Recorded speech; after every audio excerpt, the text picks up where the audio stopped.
On parle d'environnement dans le podcast AWS en français aujourd'hui. Comment mesurer l'impact de l'activité humaine, comment les images satellites, l'intelligence artificielle et le cloud impactent nos décisions.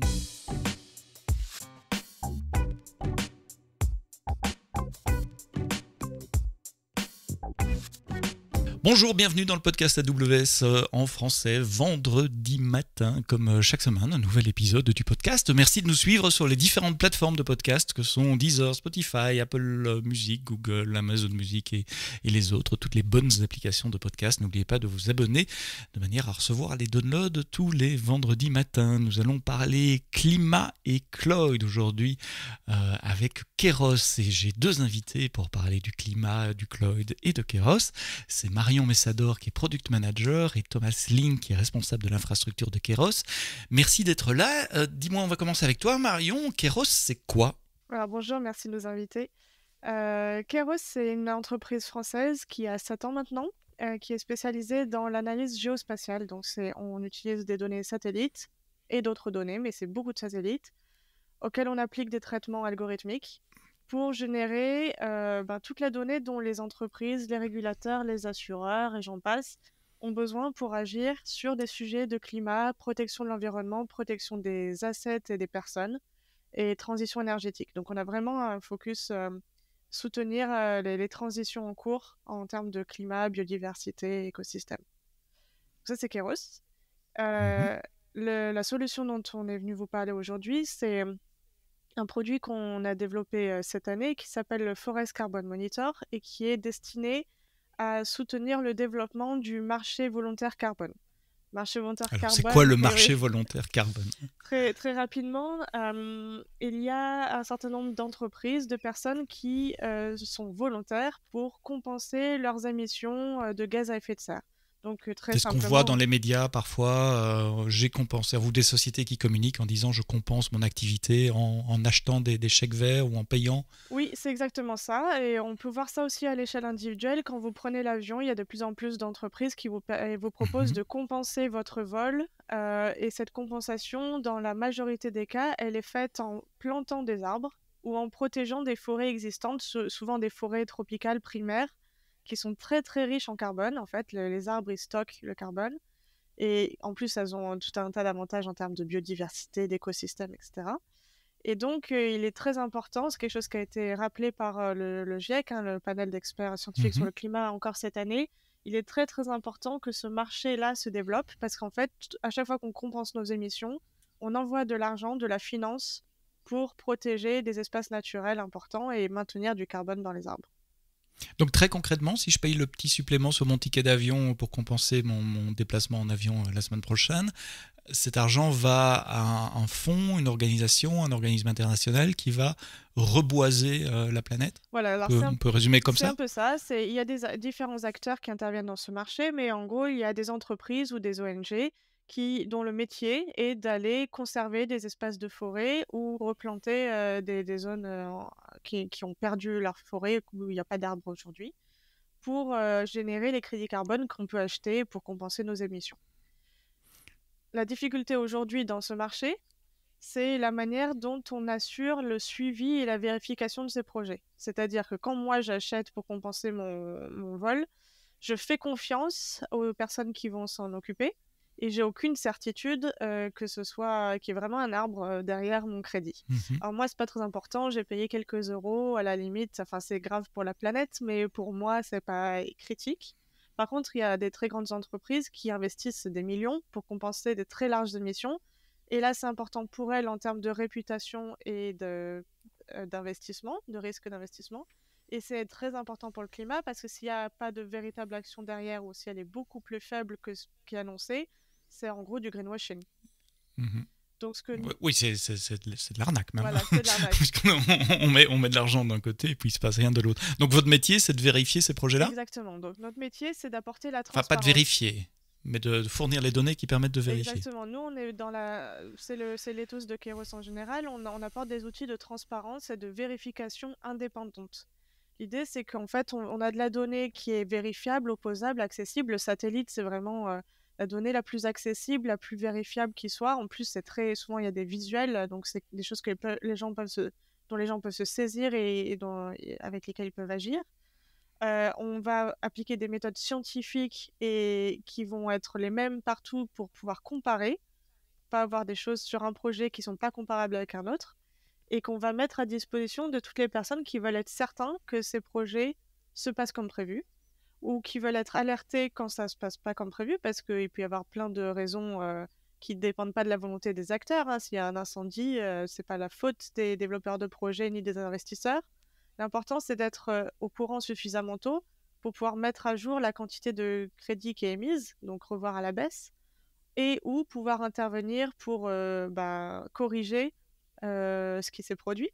À l'inverse, il y a des projets qui ont tendance à ne pas émettre le bon nombre de crédits, ils sous-estiment leur impact de peur qu'il se passe quelque chose et qu'ils soient attaqués, donc ils préfèrent être ultra conservateurs.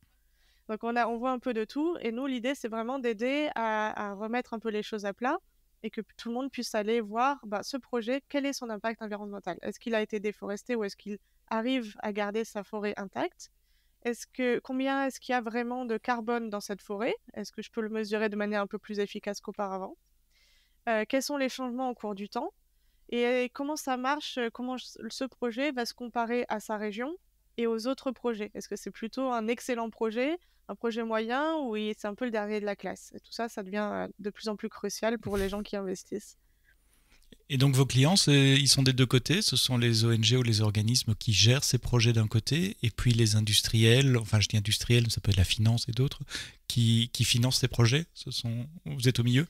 Oui, tout à fait. En fait, on l'a d'abord défini ce produit pour les développeurs de projets parce qu'on voulait vraiment les aider. En fait, les développeurs, de plus en plus, ils travaillent à très grande échelle, donc des très grands projets, des projets qui sont répartis sur des très grandes surfaces et un grand nombre de projets dans des géographies très différentes. Donc, ça devient très difficile de faire du terrain systématiquement.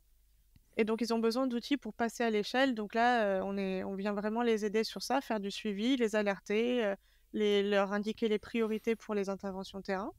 Et puis, en effet, on va venir comme un outil de vérification ou un outil pour engager la discussion avec les porteurs de projets, pour tous ceux qui investissent, les traders, les entreprises qui viennent compenser leurs émissions, etc. Il y a des traders qui investissent aussi, donc Tout à fait, c'est un marché, donc c'est un marché où il y a du trading. Donc nous, okay. Il y a un certain nombre de grands acteurs de traders qui sont présents sur différents marchés carbone. Il y a le marché régulé avec les crédits européens, puis le marché volontaire. Et donc oui, il y a de la finance en fait, finance verte, dans ce domaine également. Alors j'aime bien poser la question, quels sont les challenges techniques induits par ce métier? Il y en a un qui me vient directement à l'esprit, c'est la quantité de données et de sources de données que vous ingérez et traitez et devez être capable de traiter. Mais quels sont les challenges techniques en général, Thomas peut-être? Ouais, bonjour Sébastien, et merci de nous accueillir dans le podcast AWS en français. Effectivement, il y a quelques challenges techniques qui sont liés à ce métier, et comme tu disais, des challenges de volumétrie, des challenges réseau aussi, et puis des challenges de processing. Je pense qu'une des clés à ce qu'on fait, au métier qu'on fait, c'est de comprendre la donnée, de comprendre comment elle doit être utilisée, comment elle peut être exploitée. Notre source de données principale, comme le disait Marion, c'est de la donnée satellite. La donnée satellite, par essence, elle est acquise en permanence par les satellites, mais elle nous est retransmise à des moments bien précis. Et donc, on doit s'adapter à ces moments-là, au moment où la donnée satellite nous est retransmise, pour la traiter, pour qu'elle soit utilisable et exploitable par nos applications, pour nos clients au bon moment. Donc c'est ça qui est vraiment... En fait, pour comprendre votre métier, on va peut-être suivre la donnée, c'est peut-être le plus simple. On part des satellites et des différentes sources de données que vous avez. Et puis, je vais te demander de nous expliquer tout le traitement, tout le cheminement de ces données jusqu'au moment où elle est affichée sur l'écran de vos clients finalement, et de parler de l'expérience utilisateur pour terminer. Je crois qu'en suivant la donnée, on comprendra les différents challenges. Quand tu dis des données satellites, moi je pense immédiatement à des photos, mais pas que, non? Alors pas que, effectivement. C'est une des particularités de ce produit dont on parle, donc Forest Carbon Monitor. C'est d'utiliser deux types de satellites, donc qui sont des satellites qui ont été envoyés dans l'espace par l'ESA, donc l'Agence spatiale européenne, et qui font donc partie de la constellation Sentinel, qui s'appelle Sentinel, qui compte plusieurs constellations de satellites qui ont des particularités différentes et qui ont été envoyées à des moments différents. Le premier qu'on utilise dans ce produit, c'est Sentinel-1. C'est un satellite radar qui va nous permettre notamment de récupérer l'élévation à un endroit de la Terre. Et un autre des satellites qu'on utilise, c'est Sentinel-2, donc qui a été envoyé en deuxième, comme son nom ne l'indique pas. Et qui lui va être un satellite qu'on appelle multispectral, donc qui va récupérer 13 bandes de fréquences, donc qui sont des longueurs d'onde différentes, et là on ressemble un petit peu plus à ce qu'on connaît avec un appareil photo. Donc on a différents types de bandes qui vont être exploitées, qui vont nous permettre de voir des choses différentes. L'œil est habitué aux 3 bandes classiques RGB, Red, Green, Blue, qui nous permettent d'avoir une image colorée, c'est ce que vous voyez sur toutes les applications de cartographie sur Internet, mais on a tout un tas d'autres informations qu'on peut récupérer. On a notamment des informations d'infrarouge qui vont nous permettre de voir la santé la température. Alors la santé des plantes, par exemple. Donc est-ce qu'une plante, est-ce que de la végétation est plutôt sèche, est-ce qu'elle est plutôt humide? Donc ça peut être intéressant pour déduire le type de végétation auquel on a affaire. Ça va aussi nous permettre de savoir si on a affaire à de la végétation ou pas de végétation, hein, parce que un des intérêts de ce produit, c'est aussi quand même de faire de la classification, de savoir si, quand on regarde une image, est-ce que c'est de la forêt ou est-ce que c'est pas de la forêt. Et ça, c'est grâce à ces données d'infrarouge et d'infrarouge à courte fréquence qu'on va réussir à déduire le type de végétation et la façon dont la végétation se développe à un endroit. Donc, ces images Sentinel-1, Sentinel-2, elles sont récupérées par l'ESA, l'Agence spatiale européenne. Elles sont mises à disposition de qui veut les récupérer. Elles sont disponibles et accessibles sur Internet. Ce sont des données publiques, gratuites, que vous allez chercher sur les serveurs de l'ESA? Absolument. Ce sont des données publiques. On va chercher non pas sur les serveurs de l'ESA, mais sur les serveurs d'AWS, puisqu'elles sont mises à disposition sur AWS S3. Ah, c'est un dataset. Voilà. Ça fait partie des datasets qui sont disponibles sur AWS. On récupère ces données-là. Donc pour donner une image, là on parlait de Forest Carbon Monitor sur l'Amazonie, donc sur toute la région d'Amazonie. C'est une zone qui couvre environ 5 zones de temps, là, type UTC. Donc c'est une zone qui est quand même de fuseau horaire. Voilà, merci. Une zone quand même très très vaste. Pour donner une idée, donc sur Sentinel-2, on récupère environ 900 000 images pour cette zone géographique. Et sur Sentinel-1, on récupère un peu plus de 6 millions d'images. Sur cette zone. Et ça correspond à une période de temps donnée, genre une exploration entre telle date et telle date, par exemple? Ça correspond à 4 années d'exploration, sachant qu'on essaye de comparer les années les unes par rapport aux autres pour fournir des points de données. Des changements, voilà, pour voir des points de données les projets évoluent. Exactement. Et en volume, on parle en volume, terabytes, gigabytes, on pétabytes. parle de terabytes. On parle de plusieurs terabytes. On est à un peu moins de 5 téras là sur ce volume annuel. Oui, l'Amazonie, c'est une zone énorme. C'est l'essentiel du Brésil, une partie de la Colombie, le sud du Venezuela. Si je suis pas trop nul en géographie, une partie du Pérou et de l'Argentine aussi, là dans le fond. C'est ça. Donc exactement. Ça couvre pas mal de pays. Exactement. Et donc c'est des grands pays. Ça crée une masse de données qui est très très importante. Et ces données, elles doivent être traitées.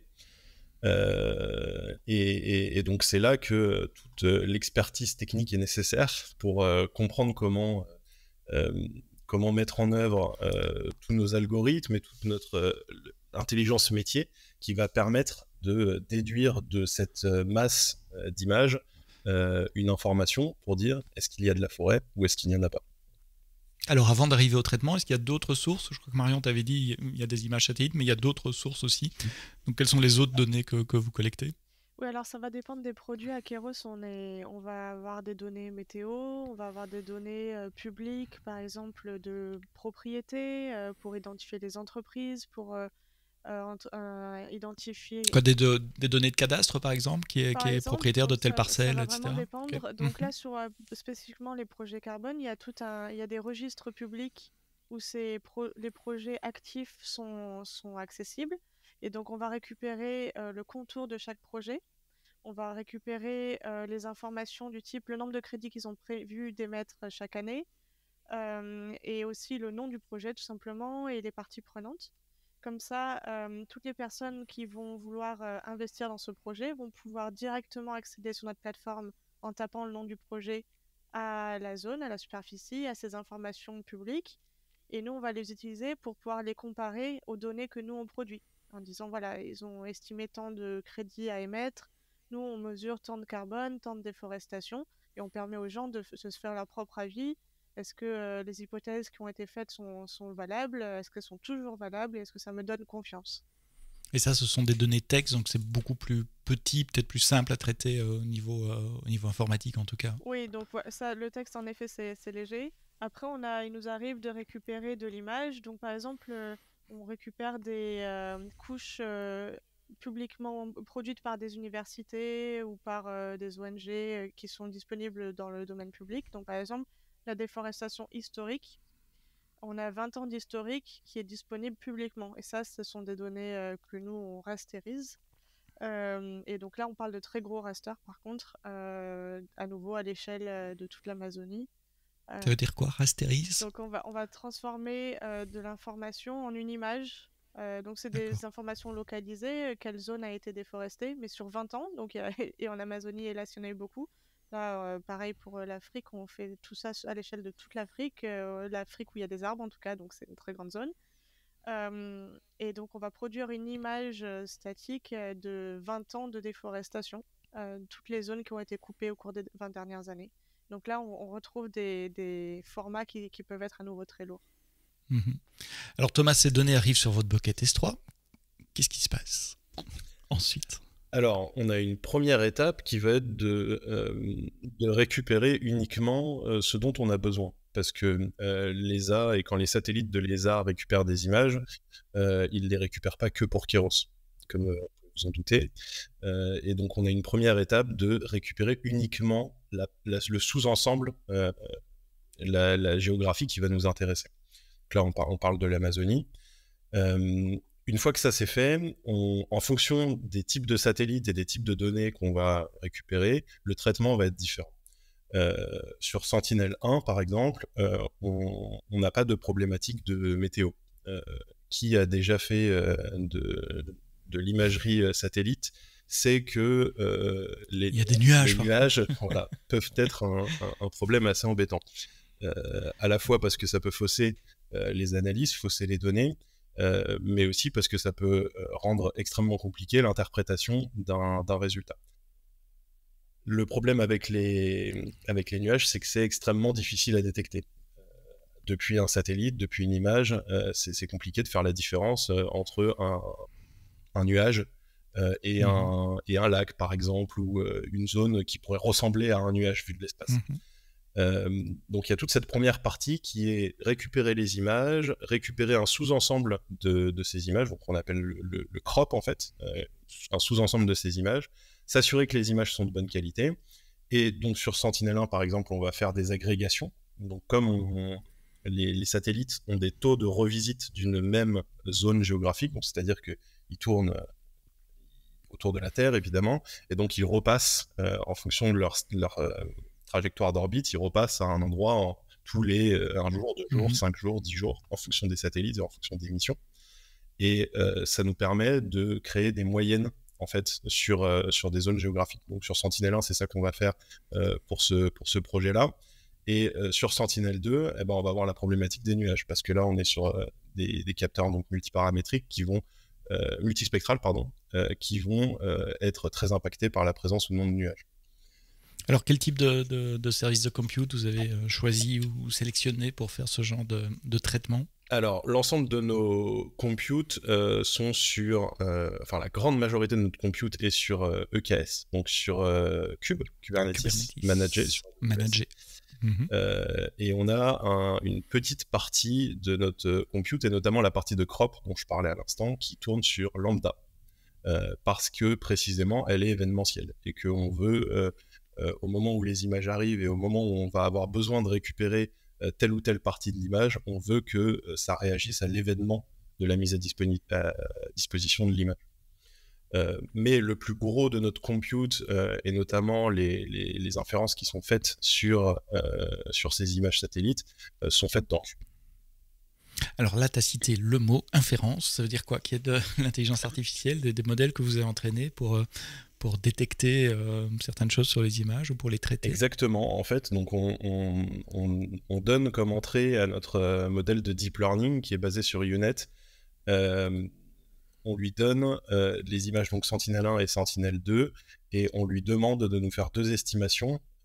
L'estimation pour une zone précise de la hauteur de la canopée et l'estimation de la couverture de la canopée. Donc en gros, est-ce qu'il y a des forêts et s'il y en a, quelle est la hauteur de la canopée. Donc l'objectif de cet algorithme de deep learning, c'est de prendre Sentinel-1, Sentinel-2 en entrée, de nous sortir la hauteur et la couverture de la canopée, et ensuite ce dont Marion parlait justement, les rasters qui vont être derrière affichés dans l'interface du software de Forest Carbon Monitor, vont mettre en évidence sur une carte, sur un fond de carte, ces hauteurs de canopée et la couverture des canopées. Il y a aussi une intervention manuelle. Je crois que c'est sur votre site web que j'ai vu ça, qu'il y a des scientifiques qui participent à l'analyse des données, etc.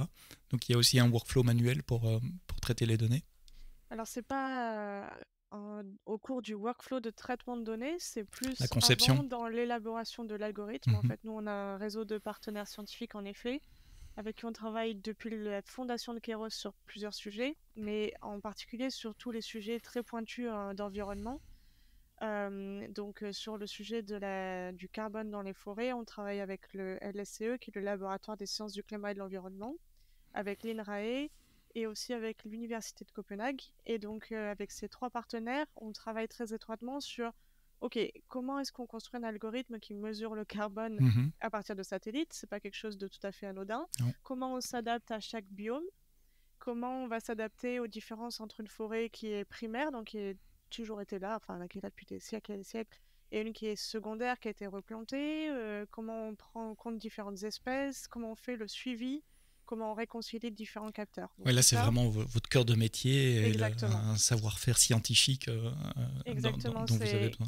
Donc l'objectif de tous ces partenariats, c'est de faire en sorte que ce qui se fait de mieux dans la recherche environnementale aujourd'hui soit mis à disposition des clients finaux à travers nos produits. Alors Thomas, pourquoi Kubernetes et comment? Parce que beaucoup de nos clients nous disent que ce n'est pas toujours simple de gérer un cluster Kubernetes, même quand il est entièrement managé comme EKS. Pourquoi vous êtes parti là-dessus?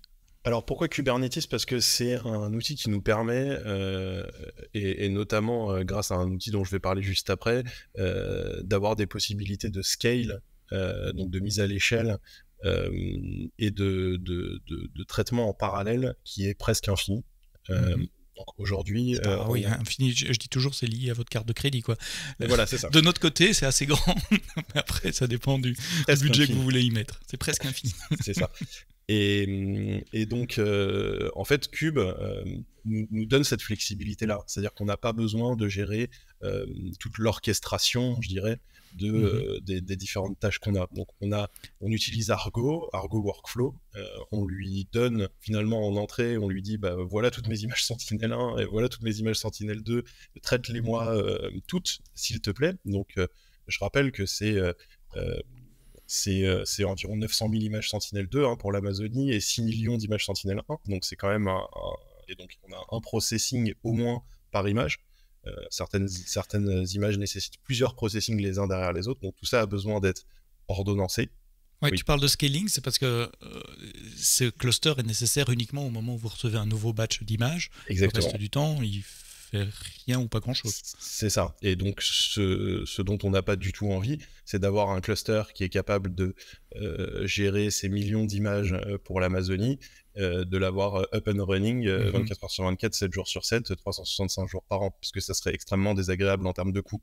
Et vous recevez un batch à quelle fréquence? On parle toutes les semaines, tous les mois, tous les trimestres? Du coup, sur ce use case-là, on fait des revisites annuelles, on fait des data points annuels pour mettre à disposition une évolution tous les ans. Et donc, on a envie d'être capable de scaler en fonction des besoins. C'est pour ça qu'on a choisi Kubernetes, et c'est pour ça qu'on a choisi aussi de l'associer avec un autre outil qui s'appelle Carpenter, qui a été, je pense d'ailleurs, construit par AWS, qui est maintenant est dans la communauté open source, et sur lequel beaucoup de contributeurs travaillent. Mais Carpenter... Ça fait quoi, Carpenter? Carpenter, en quelques mots, c'est la nouvelle façon de faire du cluster autoscaling, finalement. Donc, en fait, dans le passé, quand vous aviez un cluster sur lequel des tâches, des jobs tournent, ce cluster va petit à petit se charger et donc avoir de moins en moins de CPU et de RAM disponibles, et Cluster Autoscaler va aller réagir à ça pour rajouter de la capacité. Carpenter, il intervient beaucoup plus tôt en fait dans le processus et évite d'être réactif, mais plutôt anticipatif, puisqu'il va en permanence regarder tous les nouveaux pods dans la nomenclature Kubernetes qui vont être lancés. Exactement, qui vont être lancés.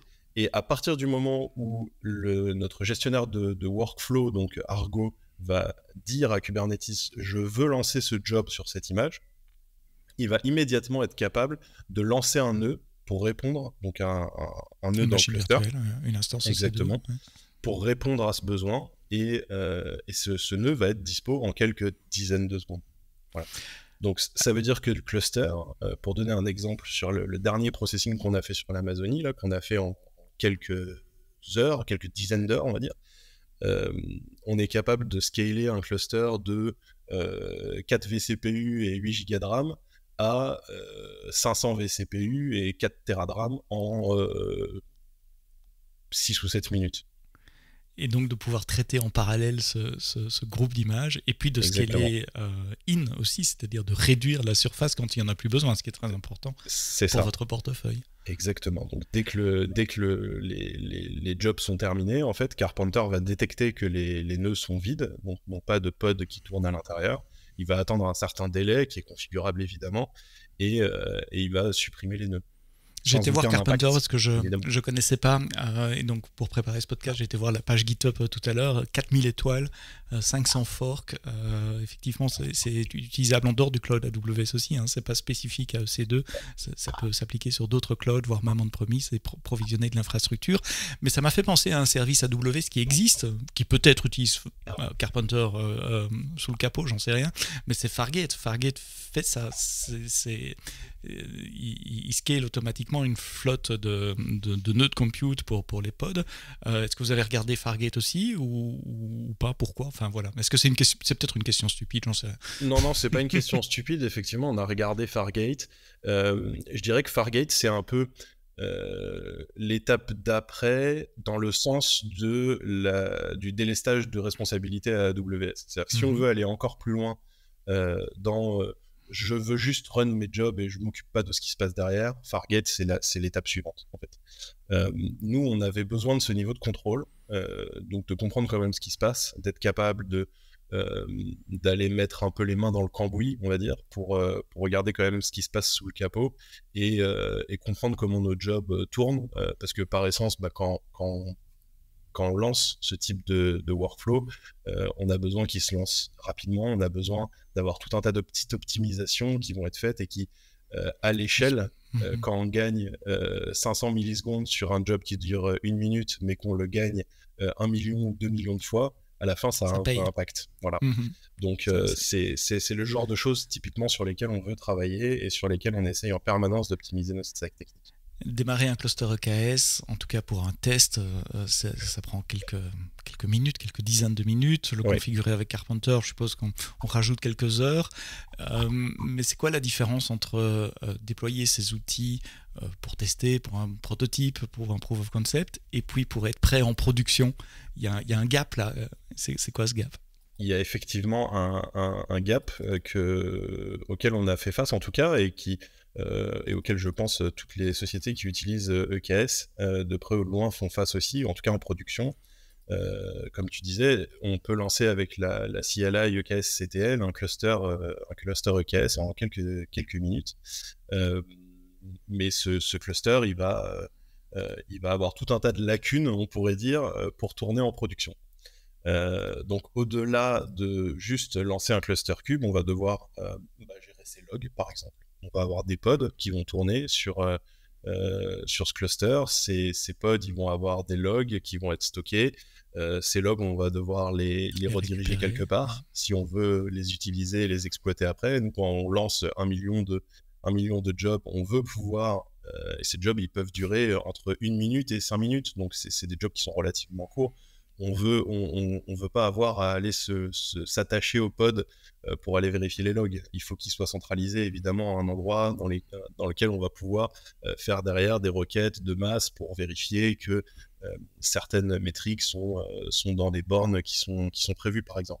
Donc récupérer les logs, c'est un premier chantier typiquement pour avoir un cluster production ready.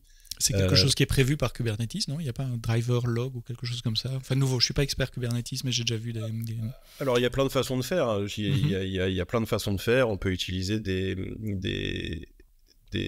outils comme FluentD, par exemple, qui vont envoyer des logs où on veut. Ça peut être dans un cluster Elasticsearch, par exemple, pour les analyser derrière. Sur S3 Sur S3, pourquoi pas. Alors, ça sera peut-être plus compliqué à exploiter derrière, mais c'est pourquoi pas possible aussi. Nous, on a fait le choix d'utiliser Datadog parce que c'est la solution qu'on utilise pour le logging. Et donc, on a un agent Datadog qui tourne sur nos clusters et qui tourne donc sur chacun des nœuds et qui transfère les logs en temps réel vers Datadog pour qu'on puisse les analyser là-bas. Quoi d'autre? On a un sujet de monitoring aussi, parce que donc Kube, par défaut, il n'y a pas vraiment de monitoring qui arrive out of the box quand on lance un cluster EKS. On a les outils qui sont présents pour le faire, ça c'est sûr, ils existent. Néanmoins, on doit se poser la question de qu'est-ce qu'on va surveiller, qu'est-ce qu'on considère comme normal, qu'est-ce qu'on considère comme inquiétant, qu'est-ce qu'on considère comme anormal. À partir de combien de nœuds de pods pas schedulés je commence à remonter une alarme warning, une alarme urgente. À partir de combien de volumes non attribués je commence à remonter des alarmes. Toutes ces choses-là, il y a de la littérature, il y a tout un tas de personnes qui expliquent sur Internet en théorie voilà ce que vous devriez faire, mais dans la pratique, il n'y a pas d'outils où, avec un clic, on arrive à monitorer un cluster Kube.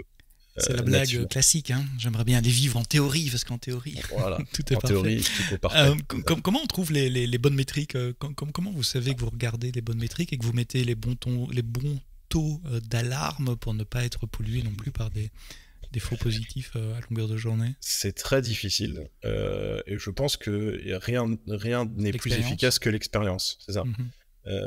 Qu'il faut essayer, mettre au début les seuils d'alerte assez bas et puis surtout avoir une discipline assez forte sur la redéfinition de ces alertes en permanence. Donc quand on reçoit des alertes, ça fait partie de notre process de se poser la question, est-ce que l'alerte est bien configurée?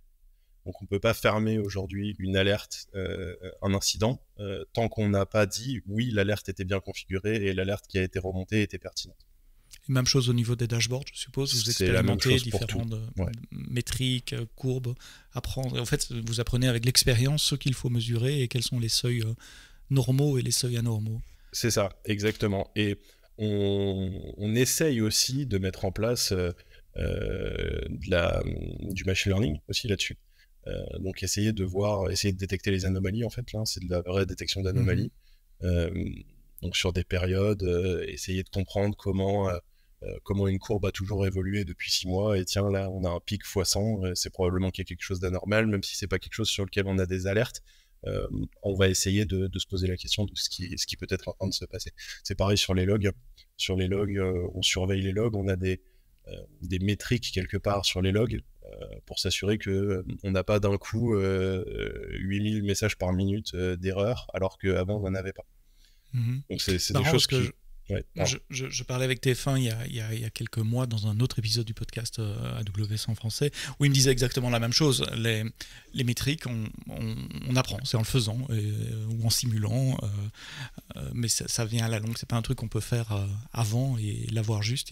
C'est un processus continu d'observabilité de nos propres process et avec une boucle de feedback permanente. C'est de la vraie amélioration continue, exactement. Exactement, de l'amélioration continue, c'est le bon mot. Il y a vraiment besoin de cette amélioration continue pour le logging et le monitoring.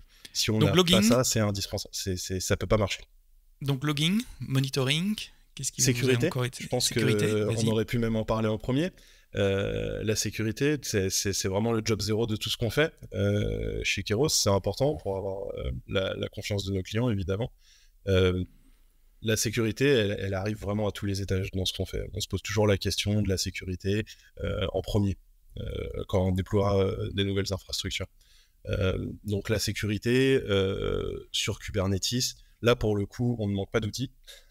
Il en existe pléthore. La difficulté, c'est plutôt de choisir le bon, de choisir celui qui s'adapte le mieux aux besoins qu'on a. Il y a beaucoup d'outils d'analyse statique, on pourrait appeler ça statique, donc qui vont vérifier toute la configuration et sortir sur la base de quelques règles des potentiels problèmes qui ont été identifiés dans la configuration.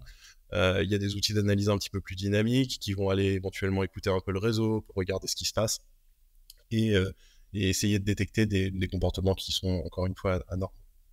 Mais sur la sécurité, ce qui est important, c'est surtout de définir le bon niveau. Et d'ailleurs, c'est un peu toujours le cas dans la sécurité, c'est de définir le bon niveau. Qu'est-ce qu'on veut protéger et à quel prix on veut le protéger. Parce qu'on peut toujours faire plus, on peut toujours faire moins. Mais il faut réussir à trouver le bon niveau par rapport à ce qu'on protège comme données. Et puis vous avez optimisé aussi au niveau de l'infrastructure et des processus de développement. Donc il y a un processus d'amélioration continue au niveau des performances également. Exactement, et ça passe au travers notamment de la CI et du continuous deployment, donc l'intégration continue et déploiement continu en français, qui vont permettre à tous les développeurs de déployer du nouveau code sur ces clusters cubes de manière très rapide, de manière efficace, de manière automatique, grâce à de la CI. Alors on utilise GitLab chez Kairos, qui va être capable de construire des containers Docker, de pusher des containers Docker sur des registres, d'aller mettre à jour des déploiements sur Kube pour utiliser les nouvelles versions des containers, et tout ça de manière complètement automatique, dynamique, et donc faisable plusieurs fois par jour, et avec des releases extrêmement fréquentes, évidemment. Tiens, c'est une question qu'on me pose souvent, c'est est-ce que les développeurs ont un environnement où ils peuvent tester leur code, un compte séparé par exemple, ou est-ce que vous agrégez tout dans un compte de test? Alors, il y a plusieurs use cases, et ça dépend de ce qu'on veut tester. Parce que des fois, on veut juste tester son code, et dans ce cas-là, on va tester uniquement dans son container Docker, et souvent, même en local, ça suffit pour tester ce genre de choses. Des fois, on a besoin de tester, typiquement, quand on fait des tests de scaling, où on va d'un coup envoyer 1 million de pods dans un cluster. Là, on a besoin d'un cluster pour tester. Et dans ce cas-là, on a toute notre infrastructure qui est définie en infrastructure as code. Ça nous permet de créer des nouveaux clusters très facilement et à la demande, pour pouvoir faire des tests sur un cluster pendant 3 heures, et puis après on supprime le cluster, etc. Et on avance comme ça. C'est l'avantage de l'infrastructure as code, de pouvoir recréer des environnements à la demande. Si on continue de suivre le chemin des données, en prenant un petit raccourci, on arrive à la vue client. Votre client se connecte sur un portal, une page web, j'imagine. Comment lui peut appréhender, qu'est-ce qu'il voit dans les données là? Donc nous, on livre tous nos produits via notre plateforme qu'on a construite, et qui est en fait une carte par laquelle on peut accéder à tous les sites d'intérêt. Donc ça peut être des assets industriels pour certains produits de Kairos, ça peut être des très très grandes régions pour le produit carbone. Et donc, l'idée, c'est qu'on va pouvoir aller directement regarder une zone d'intérêt. Donc, je peux regarder toute la forêt amazonienne si je veux voir les évolutions récentes. Et je peux aussi regarder un projet spécifique qui a été enregistré publiquement parce que je connais son nom ou sa localisation. Et je vais aller sélectionner ce projet, regarder toutes les cartes que nous on a produites, donc les cartes de carbone, de densité de forêt, de déforestation, de reforestation, et accéder à un résumé de données. On a une sorte de tableau qui affiche les données qu'on juge les plus capitales pour juger rapidement de l'état d'un projet. Puis on peut ensuite télécharger les données plus granulaires, annuelles, et le détail des données sous forme de CSV pour pouvoir continuer à jouer avec de son côté. On a un certain nombre de clients aussi qui sont souvent de très grands comptes qui ont plein de sources de données extérieures qui arrivent et aussi des modèles internes. Donc ça va être le cas pour des assureurs, pour des investisseurs assez gros. Ces gens-là, ils n'ont pas envie de se connecter à 20 plateformes différentes chaque matin. Et donc pour eux, on va plutôt livrer via API. Et donc ils vont aller se connecter à notre API et récupérer directement la donnée qui les intéresse et intégrer ça de manière constante à leur propre flux interne et à leur modèle. Alors, ce projet a été conçu, architecturé pour le cloud. Il a été développé directement pour le cloud. Maintenant que vous y êtes, comment vous voyez, comment vous projetez dans le futur, à la fois au niveau business, peut-être des nouvelles fonctionnalités, des nouvelles idées, et au niveau technique. Ça sera ma dernière question pour terminer. Alors, je commence avec le business et je laisse Thomas terminer sur le technique. Côté business, nous, en fait, on travaille à l'échelle globale. Et donc, on a un plan d'expansion du produit. Donc, on avait commencé par l'Amazonie, puis l'Afrique. Ensuite, il y aura l'Asie du Sud-Est, probablement d'autres zones qui vont venir si les clients nous les demandent. On a aussi d'autres fonctionnalités qu'on veut ajouter. Donc, ça va être une autre manière d'accéder à la donnée, packagée différemment, d'autres analyses que l'on peut faire, des outils directement dans le front pour faire des calculs qui vont être courants. Ce genre en gros, de dérivé du produit principal qu'on va progressivement mettre en œuvre. Et côté technique, je suppose plein d'idées pour améliorer les flux de CI/CD, optimiser la plateforme. Les idées, ça manque pas, le temps un peu plus. On a déjà fait énormément d'optimisation, à vrai dire, sur ce produit-là. On a optimisé beaucoup les tâches, chaque tâche unitairement, comment elle tourne et comment on peut faire en sorte qu'elle tourne le plus vite possible et de la manière la plus efficace possible. Carpenter, c'est un outil qui est extrêmement puissant, mais qui est extrêmement configurable. Donc il y a une période aussi relativement longue d'apprentissage de l'outil, d'apprentissage de la configuration, et de réussir à arriver à quelque chose d'optimisé et qui s'adapte à notre besoin, qui est de scaler extrêmement vite dans un sens comme dans l'autre. On a aussi lancé l'optimisation avec les spots instances. Donc Carpenter est capable à la volée, au moment où on va créer ces instances-là, d'utiliser dans la mesure du possible les capacités d'instances spot d'AWS. Les instances spot, juste une petite parenthèse pour ceux qui ne savent pas ce que c'est de la capacité excédentaire dans une availability zone à un moment donné, qu'on vend moins cher que la capacité on demande, mais, il y a un mais, si jamais on a besoin de récupérer cette capacité, parce que quelqu'un a une reserve instance par exemple, on peut vous la reprendre, je crois que vous avez un délai de 2 minutes entre le moment de la notification et le moment où l'instance est arrêtée. Ça vous oblige à penser stateless et s'assurer que les pods peuvent être détruits, enfin c'est plus qu'un pod, un ensemble de pods peut être détruit à un moment donné. C'est ça, exactement. À un moment donné, on peut avoir dans le cluster AWS qui vient nous dire, bah voilà, ce nœud, on vous le récupère dans 2 minutes. Et donc, on doit s'adapter à ce genre de choses aussi. On doit envoyer les bons signaux au bon pod au bon moment pour que les bonnes actions soient prises, pour qu'il n'y ait pas de perte de données, pour qu'il n'y ait pas de perte de ce qui avait été commencé, pour qu'il n'y ait pas d'interruption éventuellement pour la mise à disposition des données aux clients. Mais ça en vaut la chandelle parce que vous économisez sur votre facture EC2. Tu as un ordre de grandeur déjà entre 50 et 70%. Ah ouais, donc c'est pas marginal, quoi. C'est significatif. Ouais. Non, c'est très significatif. C'est beaucoup de travail à mettre en place, mais c'est quelque chose qui est très très intéressant. Et dans les optimisations à venir, on est en train de continuer à travailler sur la mise en place des pods sur ARM pour pouvoir utiliser Graviton. Les instances Graviton qui elles aussi sont en général moins chères, en tout cas qui ont un ratio coût-performance meilleure que les instances équivalentes sur une architecture x64. C'est ça. Et là, ça implique des changements. Vous avez du code bas niveau qui doit être recompilé, etc. Ou c'est ça, juste absolument. Ouais, on doit reconstruire toutes les images en fait pour s'adapter à Graviton. Mais a priori, ça va être fait automatiquement par vos chaînes de CI/CD. C'est quelque chose de relativement... oui, c'est plus ou moins automatique. Je suis naïf.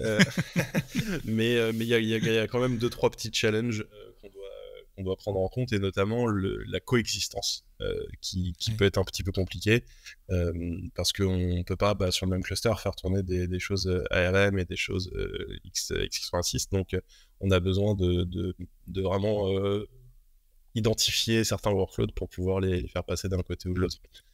Très intéressant cette conversation mix entre business et technologie, business le suivi des projets de reforestation, en tout cas de suivi de projets de compensation carbone, corrige-moi si je dis des bêtises, Marion, qui est un des produits que Kairos offre, et son pendant technique, comment ça se passe derrière la scène avec Estra, avec EKS, avec Carpenter. Merci Marion et Thomas pour vos explications à ces sujets. Merci à vous d'être restés jusqu'au bout du podcast AWS en français. On se retrouve la semaine prochaine pour un autre épisode, et d'ici là, quoi que vous codiez, codez-le bien.